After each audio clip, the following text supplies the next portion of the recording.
Hello আসসালামু আলাইকুম বন্ধুরা। আমি আজকে আপনাদের দেখাবো আপনারা কিভাবে 1 মিনিটেই আপনাদের ফোনের ভাইরাস চেক করবেন। তো চলুন দেখানো যাক। প্রথমত ভাইরাস চেক করার জন্য আমরা গুগল প্লে স্টোরেতে চলে যাব।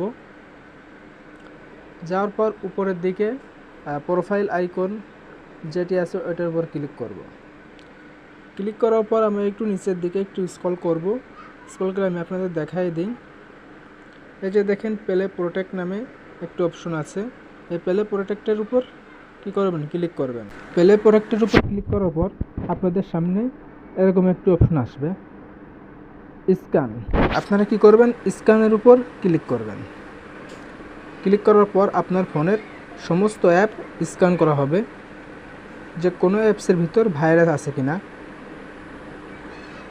এবং আপনারা যেটি দেখবেন সেটি হলো যে আপনাদের ফোনে আপনি নিজে যে অ্যাপসগুলো ইনস্টল করেছেন এগুলো বাদে অন্য কোনো অ্যাপস ইনস্টল হয়ে আছে কিনা সেটির দিকে খেয়াল রাখবেন।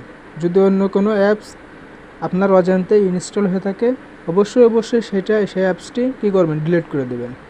তো ভিডিওটি ভালো লাগলে আমাদের চ্যানেলটি সাবস্ক্রাইব করে রাখবেন। আমরা এরকম অ্যান্ড্রয়েড টিপস প্রতিনিয়ত আপলোড করে থাকি।